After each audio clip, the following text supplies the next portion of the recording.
Shalom Bapak Ibu Saudara sekalian, haleluya. Senang sekali kita bisa bertemu lagi hari ini buat Bapak Ibu Saudara yang beribadah di onsite maupun di rumah masing-masing. Hari ini saya akan share tentang apa yang sebenarnya kemarin Pak Budi Setiawan minggu lalu sudah menyampaikan dengan begitu jelas, tapi saya mau ajak kita mau sama-sama fokus kepada salah satu bagian yang Tuhan nyatakan bahwa itu penting buat kita semua. Saya berikan judul hari ini yaitu siklus pertumbuhan rohani. Nah, kita mau lihat slide-nya. Kita mau lihat bagaimana bahwa Allah itu ternyata sudah menyiapkan, mendesain sedemikian rupa supaya kita itu bisa punya kemampuan untuk melakukan perjalanan hidup kita. Hidup rohani kita. Oke, kita mau mulai dengan sebuah ayat yang saya percaya ayat ini mungkin sudah sering kita dengar, sudah sering kita baca. Amsal 4 ayat 18 sampai 19. Bunyinya demikian. Tetapi jalan orang benar itu seperti cahaya fajar yang kian bertambah terang sampai rembang tengah hari. Jalan orang fasik itu seperti kegelapan, mereka tidak tahu apa yang menyebabkan mereka tersandung.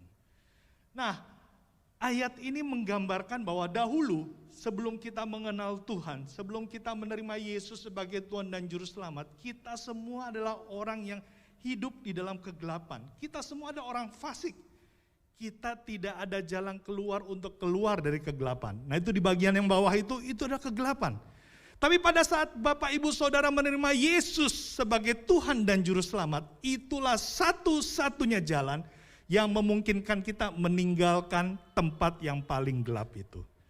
Hanya karena Yesus lahir di hati kita, kita mendapatkan terang. Dan proses ini terus berjalan. Maka perjalanan ini kita akan alami. Sesuai yang dikatakan di Amsal 4 ayat 18 sampai 19. Kita makin terus berjalan sampai rembang tengah hari. Luar biasa. Kita tentu senang, kita bangga karena Allah sudah menyiapkan roadmap yang begitu sempurna buat hidup kita yang mengenal Dia. Tapi masalahnya, kita butuh energi, kita butuh kekuatan. Betul Bapak Ibu Saudara sekalian? Supaya kita bisa finishing well. Supaya kekristenan kita bisa naik terus, bukannya sebentar naik, sebentar turun, sebentar naik, enggak. Nah kita itu butuh yang namanya sumber energi. Nah inilah yang saya diingatkan, inilah siklus kehidupan yang harus ada di dalam diri kita. Kalau Bapak Ibu Saudara tahu yang namanya reaktor atom itu bisa menghasilkan energi yang luar biasa, yang dahsyat selama siklusnya itu berjalan dengan sempurna dan normal. Demikian pula hidup rohani kita. Kita baru bisa hidup menjalani hidup rohani kita dengan begitu baik sampai finishing well. Kalau siklus itu berjalan dengan baik. Nah kita melihat ini ya, ini slide dari Pak Budi kemarin ya.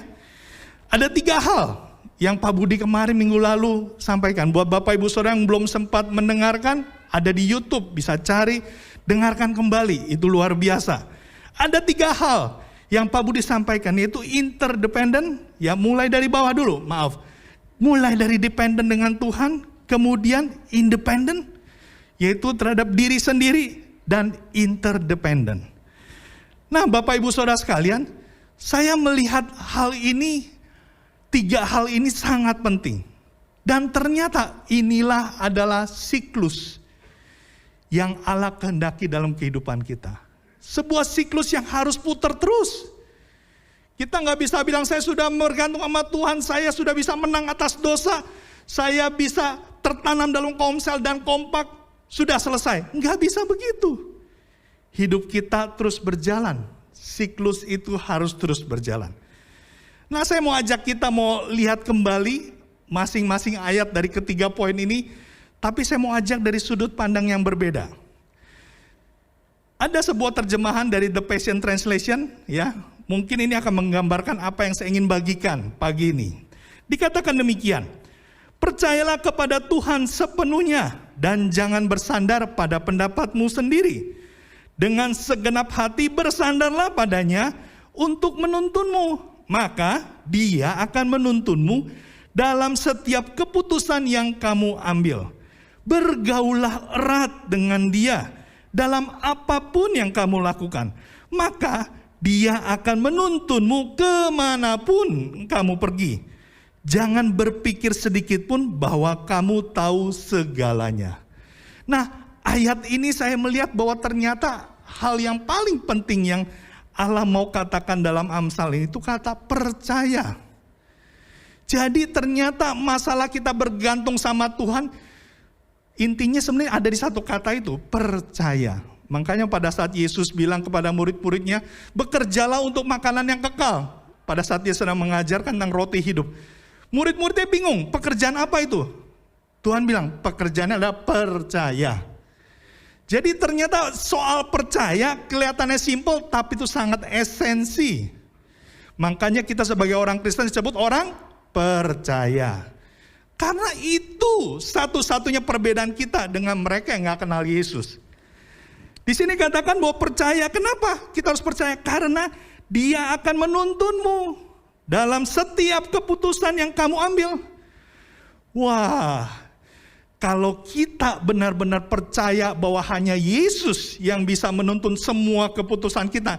Saya mau tanya, bangun pagi melek mata yang dicari siapa? Yang dicari handphone? Yang dicari langsung hal-hal yang lain? Kopi apa segala macam, atau yang dicari Tuhan. Kalau kita benar-benar mau lakukan, kita sadar bahwa kita nggak mungkin bisa menjalani satu hari ini tanpa Tuhan, pasti yang kita cari pertama Dia.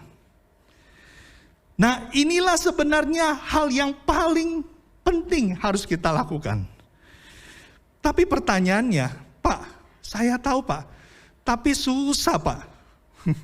Pada kenyataannya setiap kali bangun pagi, aduh masih ngantuk-ngantuk, aduh beker udah bunyi, kita matiin lagi ya. Atau kalau kita bangun cepat seger-seger, yang teringat apa? Minum kopi ya. Wah, ada martabak kemarin belum habis. Nah, atau hal-hal lain. Waduh, saya mesti lakukan ini, lakukan itu. Apa yang kita butuhkan supaya kita bisa setiap pagi memulai hari dengan belajar percaya. Nah, pertanyaannya karena nggak ada hasrat. Kalau kita nggak punya hasrat, keinginan untuk mencari Tuhan yang terutama, kita mau dikhotbahin panjang lebar, nggak ada gunanya Bapak Ibu Saudara.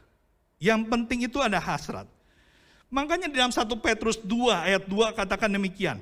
Dan jadilah seperti bayi yang baru lahir, yang selalu ingin akan air susu yang murni dan yang rohani, supaya olehnya kamu bertumbuh dan beroleh keselamatan.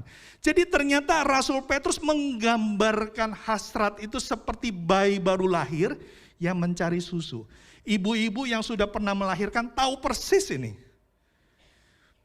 Pada saat bayi lahir yang dicari apa? Susu. Begitu inginnya dia sampai nangis kalau nggak dikasih, betul? Itu keinginan yang kuat. Rasul Petrus mau gambarkan kalau kamu mau bertumbuh, miliki hasrat itu seperti bayi. Jadi keinginan yang kuat keluar dari hati kita. Waduh, Pak, rasanya susah Pak, itu idealis sekali. Saya itu rasanya sepanjang umur kekristenan saya cuma 1-2 kali. Kelihatan pada saat saya bertobat pertama kali, waduh saya senang banget baca Alkitab saat teduh. Sekarang itu kalau nggak dikirimin WA sama teman kompak saya lupa saat teduh. Kita itu butuh ada yang nolongin kita. Jangan lupa Bapak Ibu Saudara sekalian, bahwa Allah itu luar biasa. Dia tahu kita itu sekarang tidak bersama Yesus secara fisik jasmani seperti zaman di kitab Injil. Tapi Allah sudah berikan penolong, yaitu Roh Kudus. Dan penolong ini ada di setiap semua orang percaya. Dia sanggup menolong kita semua pada waktunya masing-masing.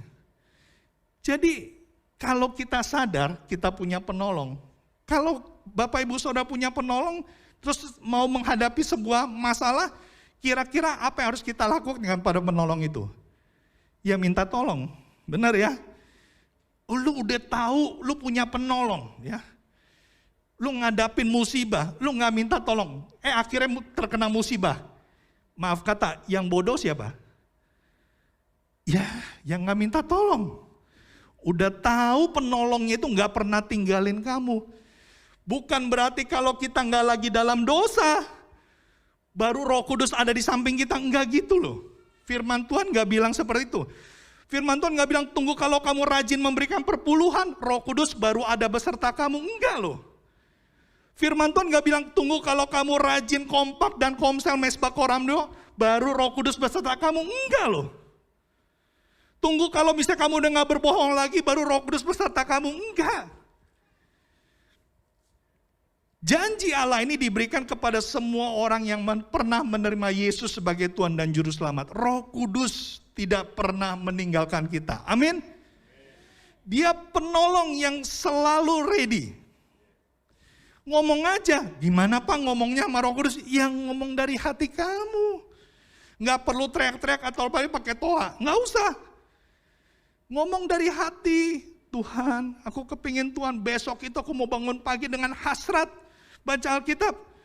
Ngomong dari hati, saya jamin Allah pasti akan jawab. Kok Pak Yusuf bisa tahu gitu? Itu mah pengalaman saya. Dulu saya setengah mati. Mau saat teduh biar segar, bangun pagi cuci muka, nggak mempan. Besok lagi bangun pagi pakai kopi, minum kopi, nggak mempan. Tapi setelah saya sadar, ngapain saya berusaha dengan kekuatan saya? Saya memang nggak bisa. Karena daging ini lemah, tapi jangan lupa, roh itu penurut.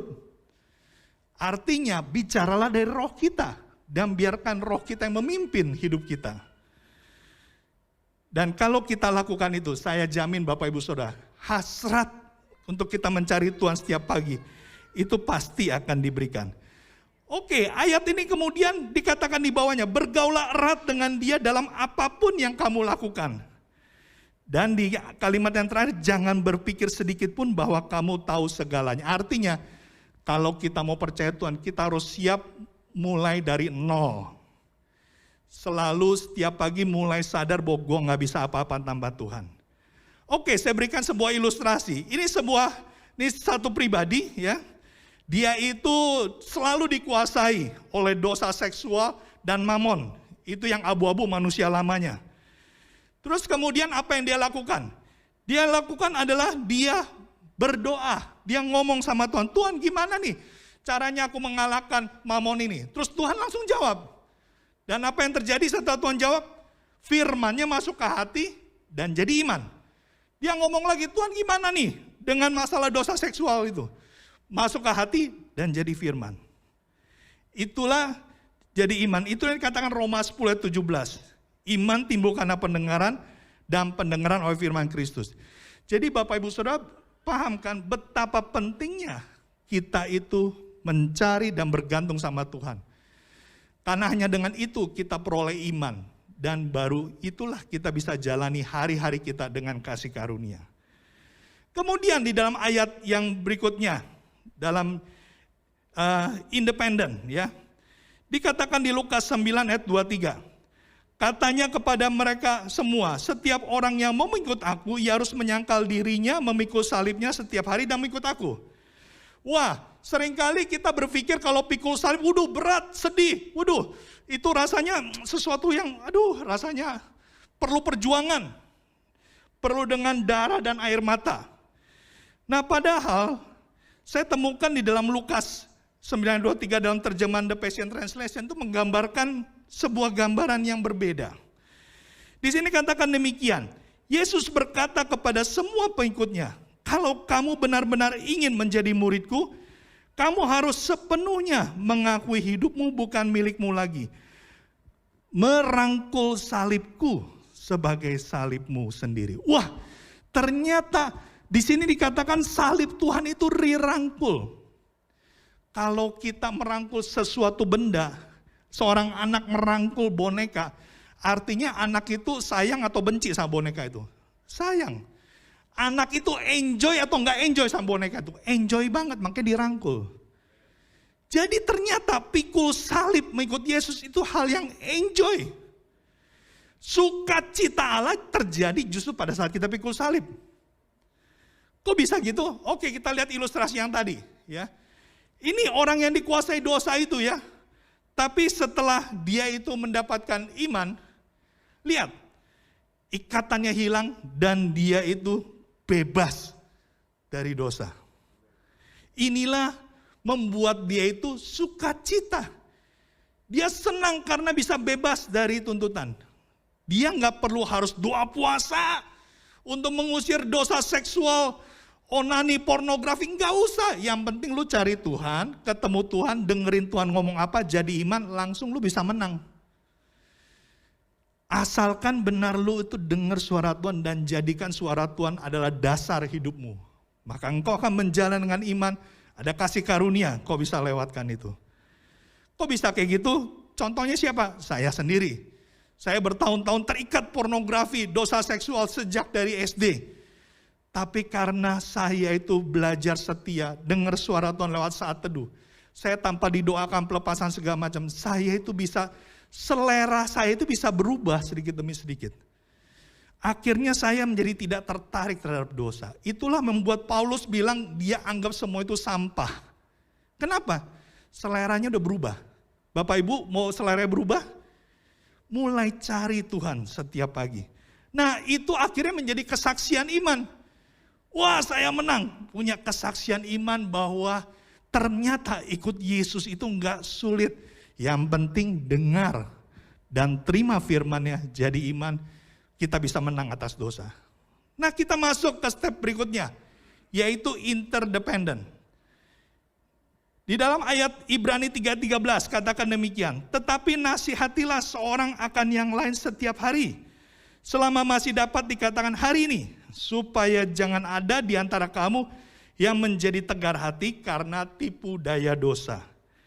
Nah, kalau kita mendengar kata dinasehati, itu seringkali kita mendengar bahwa, oh iya saya harus nasihati. Kamu gak boleh seperti itu, jangan lakukan itu dosa. Karena firman Tuhan bilang gini. Tapi ternyata dari terjemahan The Passion Translation itu menggambarkan sisi yang berbeda. Ternyata menasehati itu udah membesarkan hati satu sama lain. Jadi orang yang seperti ini, yang dia sudah menang, punya kesaksian iman dengan teman kompaknya, teman kompaknya itu masih terikat dengan dosa yang sama juga, yaitu dosa mamon dan juga dosa seksual. Terus dia bercerita dan timbullah inspirasi. Apa yang dilakukan teman kompaknya setelah timbul inspirasi?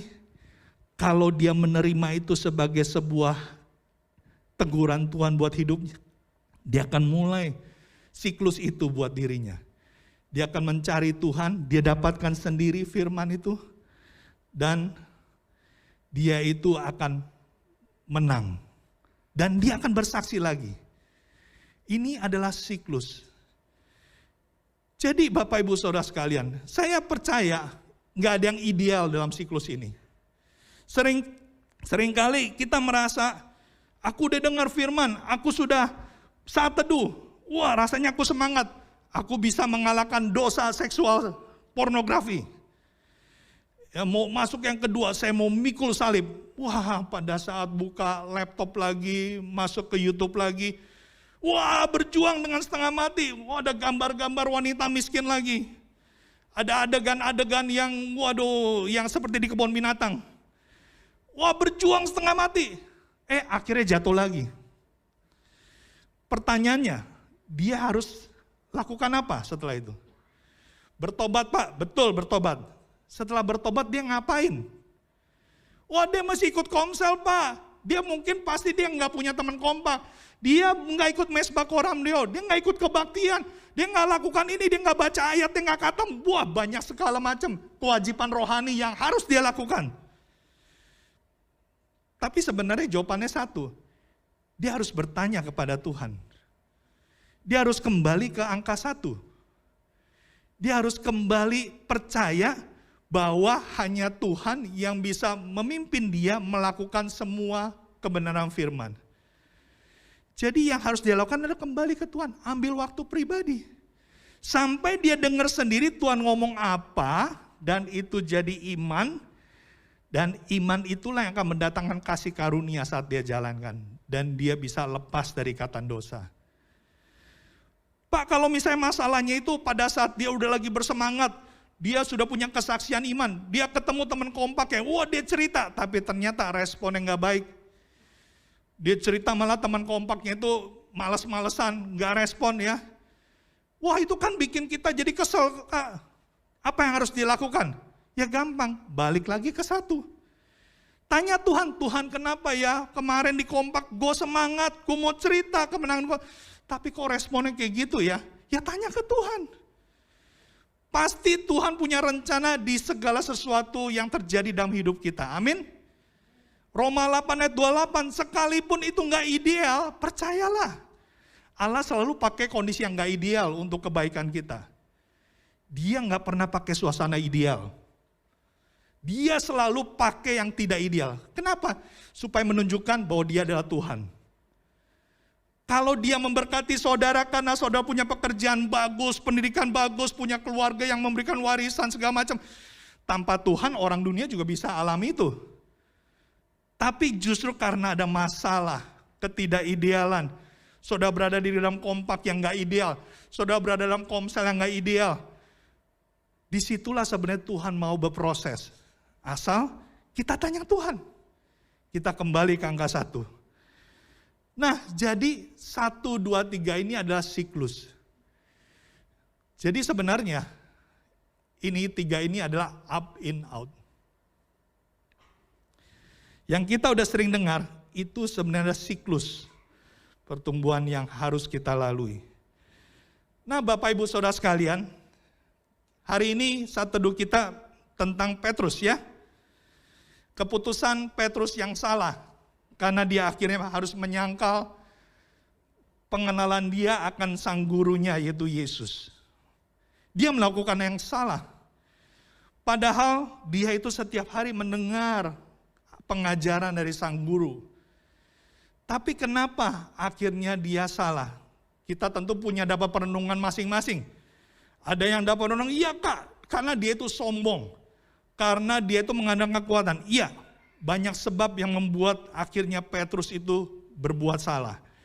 Dia itu tidak bisa menang melawan manusia lamanya. Manusia lama Petrus itu kepingin tampil. Pada saat dia itu nggak benar-benar mendengar apa yang Tuhan mau. Tidak menjadi iman, tapi dia jalani hari itu seperti biasa. Akhirnya dia membuat kesalahan. Tapi kita bersyukur. Kisah itu berlanjut. Di Yohanes terakhir itu, Yesus menantikan di tepi Danau Galilea.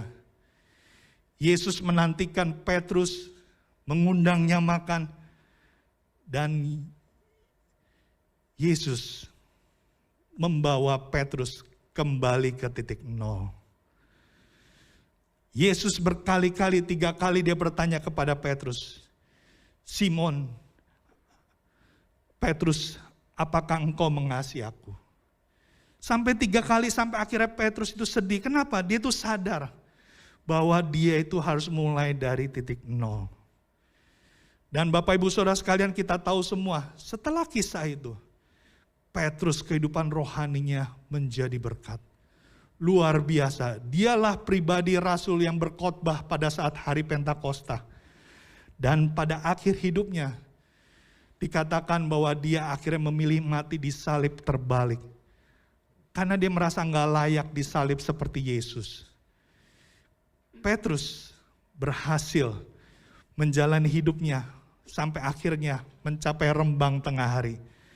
Karena dia bertemu dengan Yesus secara pribadi. Bapak Ibu Saudara sekalian, mungkin Bapak Ibu Saudara bilang, kapan saya bisa ketemu Yesus? Yesus itu nggak pernah tinggalkan kita, Bapak Ibu Saudara sekalian. Dia selalu ada bersama dengan kita. Dia adalah pribadi yang setia. Tapi saya nggak bisa lihat, jangan khawatir. Allah sudah berikan penolong buat kita, supaya kita bisa melihat Yesus setiap saat.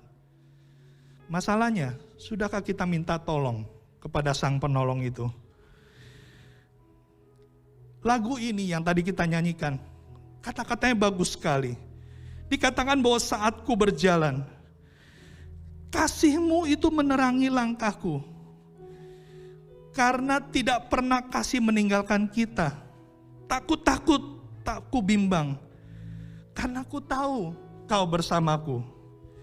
Dikatakan lagi di refnya, Kau lebih tahu yang terbaik bagiku. Kalau kita sadar bahwa hanya Allah yang tahu terbaik buat kita, kita pasti akan selalu mencari Dia.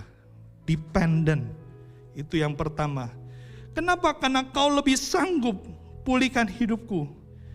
Ku berserah, ku percaya, hanya Yesus penolong yang setia. Mari kita dengarkan pujian ini, biar ini menjadi kesaksian hati kita.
Apakah kita sungguh-sungguh percaya bahwa hanya Yesus yang paling tahu tentang hidup kita? Hanya Yesus pribadi satu-satunya yang paling tahu apa yang akan kita hadapi setelah ini. Apakah kita sungguh-sungguh percaya itu? Kalau engkau sungguh-sungguh percaya bahwa hanya Yesus satu-satunya pribadi yang mengerti dan tahu yang terbaik buat hidupmu, buktikan komitmenmu buat engkau yang ada di ruangan ibadah ini untuk engkau bangkit berdiri. Buat engkau yang ada di rumah, kau bisa taruh tangan kanan di dadamu sebagai satu bentuk komitmen. Dan biar kita dengarkan ref lagu ini sebagai ungkapan hati kita.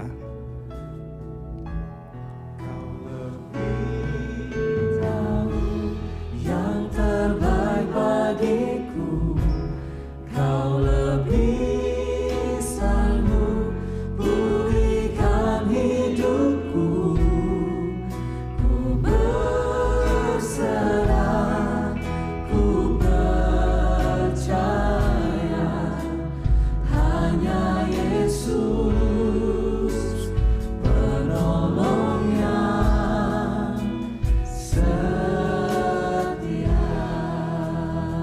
buat komitmen di hatimu, Bapak Ibu Saudara sekalian. Apakah yang kau mau lakukan sebagai bukti bahwa engkau mempercayai hanya Yesus yang bisa menuntun hidupmu setiap hari? Kalau engkau mau ambil komitmen untuk engkau rutin setiap pagi, berikan waktu terbaik, bersaat teduh, bertemu secara pribadi dengan Dia, bikin komitmen itu. Kalau engkau mau bikin komitmen untuk engkau mau bertobat sungguh-sungguh buat dosa yang sudah sering kali engkau akui tapi engkau gak pernah tinggalkan itu, bikin komitmen itu. Biar hatimu sendiri berbicara kepada Dia yang setia. Kasih-Nya gak pernah meninggalkan kita, sekalipun kita berulang kali berusaha meninggalkan Dia. Bapa, aku berdoa Tuhan, buat setiap pribadi anak-anak-Mu yang sungguh-sungguh mengambil komitmen di hati mereka. Engkau sendiri yang tahu komitmen setiap pribadi ini Tuhan. Jamah hati mereka Tuhan, metraikan, supaya mereka Tuhan boleh mengalami iman yang daripada Engkau Tuhan. Dan mereka boleh menjalani hidup penuh kasih karunia. Sehingga hidup mereka terus berjalan hingga rembang tengah hari. Sampai akhirnya mereka boleh mengatakan finishing well, sudah selesai. Tuhan berkati setiap anak-Mu Tuhan, supaya kami semua Tuhan boleh dipandang layak di hadapan-Mu pada saat kami berjumpa muka dengan Engkau. Terima kasih Tuhan buat firman-Mu. Kami juga bersyukur Tuhan buat berkat rupiah yang Kau berikan buat setiap kami. Bapak Ibu Saudara sekalian, Kau yang datang ke ibadah sudah mempersiapkan persembahan di dalam amplop persembahan. Kau bisa ambil dan pegang di tangan kanan-Mu. Bapak, kami mau serahkan Tuhan setiap rupiah yang sudah Kau berikan pada kami. Kami mau kembalikan sebagai bukti iman dan percaya kami. Juga buat kami akan melakukan transfer, Tuhan berkati. Supaya ini semua menjadi alat-Mu Tuhan. Untuk semakin lebih banyak lagi orang mengenal pribadi dan kasih-Mu. Bapak, kami bersyukur Tuhan buat ibadah hari ini. Kami mau serahkan Tuhan perjalanan hidup kami ke dalam pimpinan-Mu. Roh Kudus, Engkaulah penolong kami. Kami membutuhkan pribadi-Mu senantiasa. Biarlah kita kembali dari ibadah ini dengan pimpinan Allah sendiri, kasih-Nya, dan penyertaan Tuhan Yesus dan hikmat Roh Kudus yang tidak pernah meninggalkan kita. Di dalam nama Yesus, kita semua yang percaya katakan, amin.